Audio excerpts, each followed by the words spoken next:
Hey guys, welcome back. This is the burst rotation and setup guide for the Elemental Shaman for patches 7.0.3.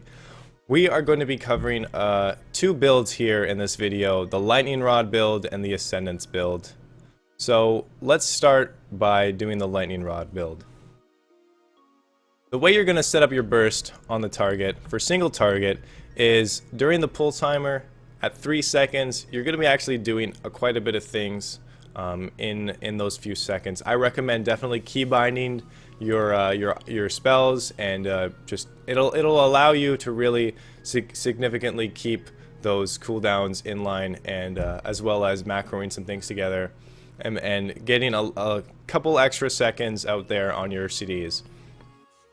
So let's start by going over some macros that I have for this segment. For my Ascendance, I kind of show here that I have my Ascendance if I'm talented into it, which I'm not right now, but I still use it as a macro and a keybind, shown down below here. So, slash cast Ascendance, slash cast Elemental Mastery right here, and I use my Wriggling Snoo at the same time. So that macro actually comes in very handy for my burst single target setup. So coming down to the pull timer segment of this video, when you get to about 4 seconds, you want to start prepping. 5 to 4 seconds, you want to start prepping. So you're going to summon your totems, right? 3 seconds, you're going to use your fire elemental totem. You're going to pre-pot, and you're going to use your CDs and then use your Stormkeeper. So this is, again, this is for the lightning rod spec for your burst. Your pre-cast at around 2 seconds is going to be lightning bolt. Now make sure that you're at max range, especially if you're rocking the Neuraxis spike tongue trinket.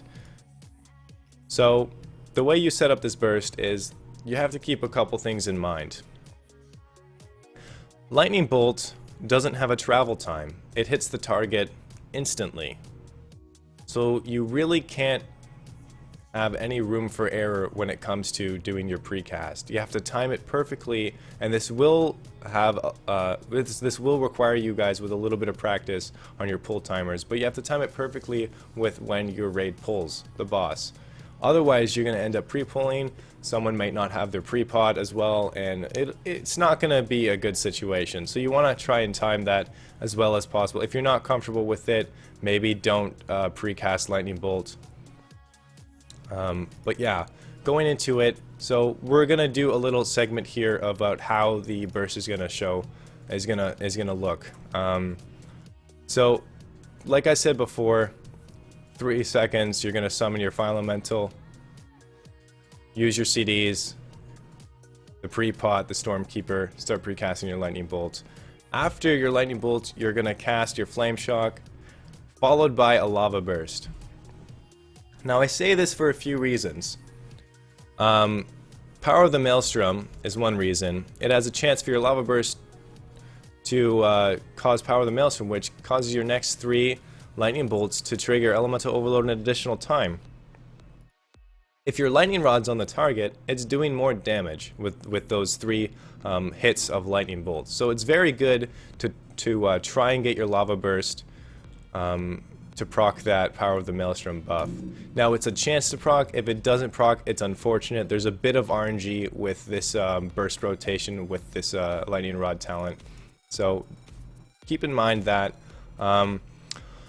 Another point is that lava burst generates 12 Maelstrom, which means you're getting closer to that earth shock proc at around 92 to 100 Maelstrom generated. So it's going to be doing that. And the third point is that it's putting it on cooldown. You want to put Lava Burst on cooldown as often as possible, trying to use it as much as possible, because you don't want to waste a Lava Burst when Lava Surge comes off cooldown and procs, right? You don't want to waste it. So definitely use Lava Burst on cooldown and use it during your burst rotation. After that Lava Burst is casted, you're going to use the next 2 of your lightning bolts that are going to be empowered by your Stormkeeper, and continuously spam lightning bolt until lava burst comes off cooldown, or until you've reached about 92 to 100 Maelstrom, and then use your earth shock. you're going to be reapplying your Flame Shock with 20 Maelstrom at 3 seconds left of your Flame Shock. So let's do a little crash course of how this is going to look. So let's do a slash pull 8. So I'm prepping for it. 5, 4, 3, 2, 1. Now I'm casting a Lava Burst. The next 2 casts of Lightning Bolts, you see Lightning Rod is on the target, and now I'm going to dump that Earth Shock. And now I'm just continuously going about with the rotation.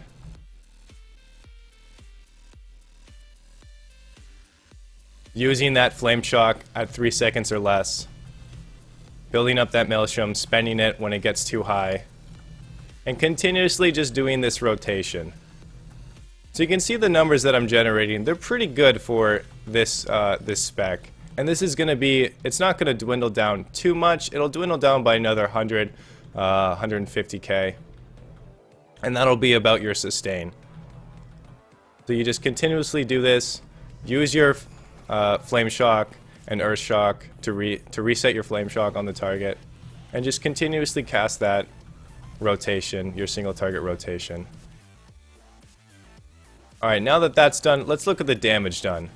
So your Fire Blast by your Primal Fire Elemental. This is a significant amount of damage, obviously. Your Earth Shock, it's going to look like this, especially if you've been using it at 92 to 100 Maelstrom, and your Lava Burst is just below that. Then you have your Potion and your Flame Shock.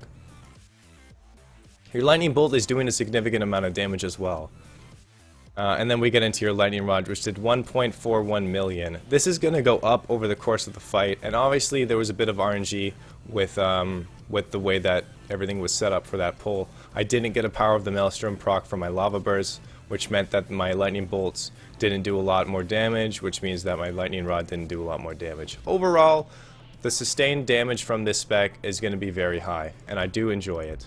So, another point is that Mark of the Hidden Satire is your best neck enchant, so definitely go over that, and definitely take purchase in that, even though it costs a bit right now. It's the best one that you have, and for your food, I recommend using your Fish Bowl Special. I didn't use it for this segment, but it does about 2% of your overall damage, which is actually quite a lot considering a food buff.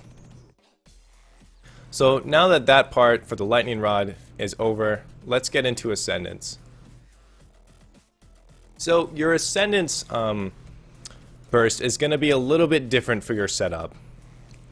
There's going to be a few things that I'm going to cover here. Why you're casting Lava Burst as your precast. There's 3 points to it, just like why you're casting Lightning Bolt for your Lightning Rod setup. You're going to be casting Lava Burst for 3 reasons. 1, it has a travel time, which means there's room for error. If you start precasting your Lava Burst before you should, it has a 1.2 second travel time, depending on how far you are from the target. If you're at max range, it's a 1.2 to 3 second travel time, which means there's room for error, right? It's more forgiving.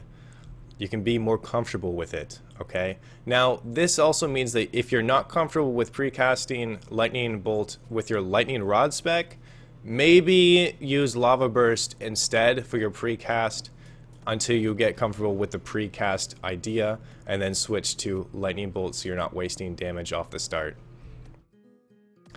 Your second point is that it's generating more Maelstrom. It's generating 12 Maelstrom as opposed to Lightning Bolt's 8 Maelstrom.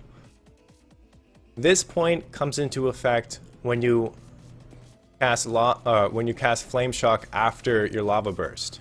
It's going to make the buff or the dot on the target last longer throughout your burst phase, which is very important because a normal Flame Shock on a target only lasts 15 seconds, right?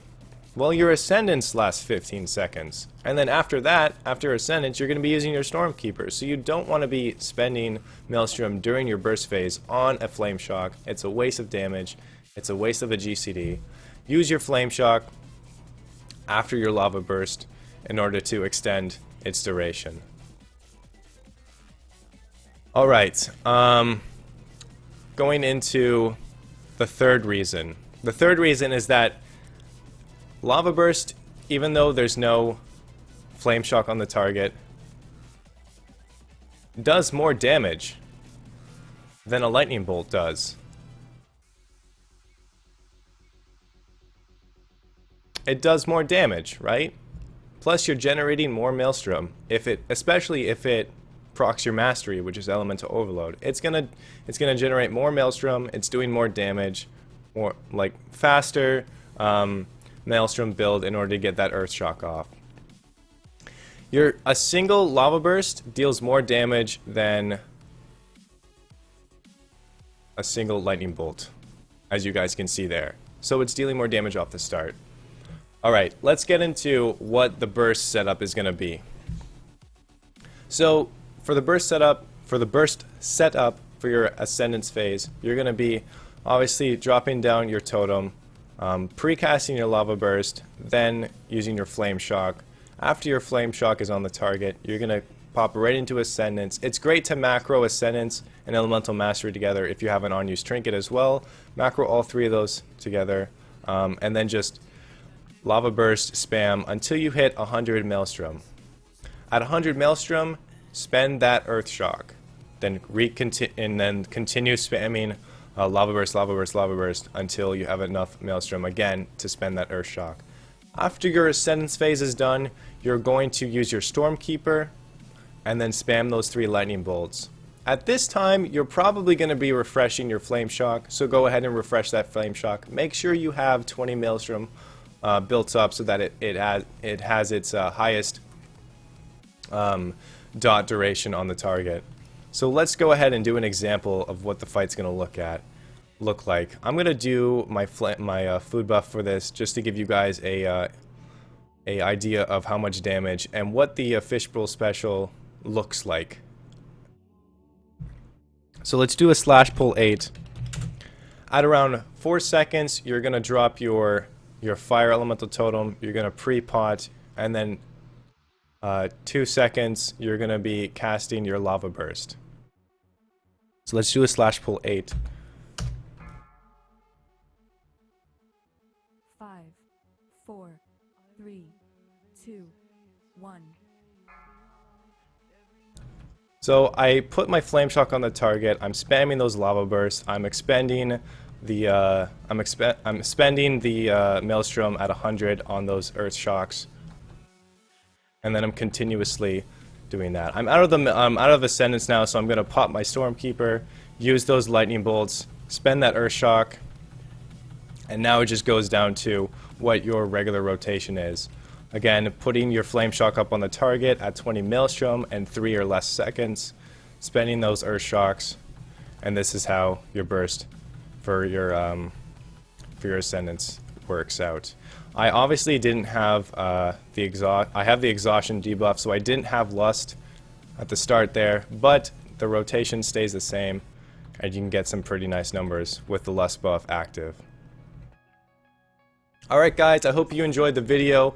I hope it helped you guys out a lot. If you guys like my videos, definitely subscribe to my YouTube channel. You can also follow me on Twitch. When I go live, you can see me live stream and ask me questions there. Yeah, until next time guys, take care, have a great one, and I'll see you soon.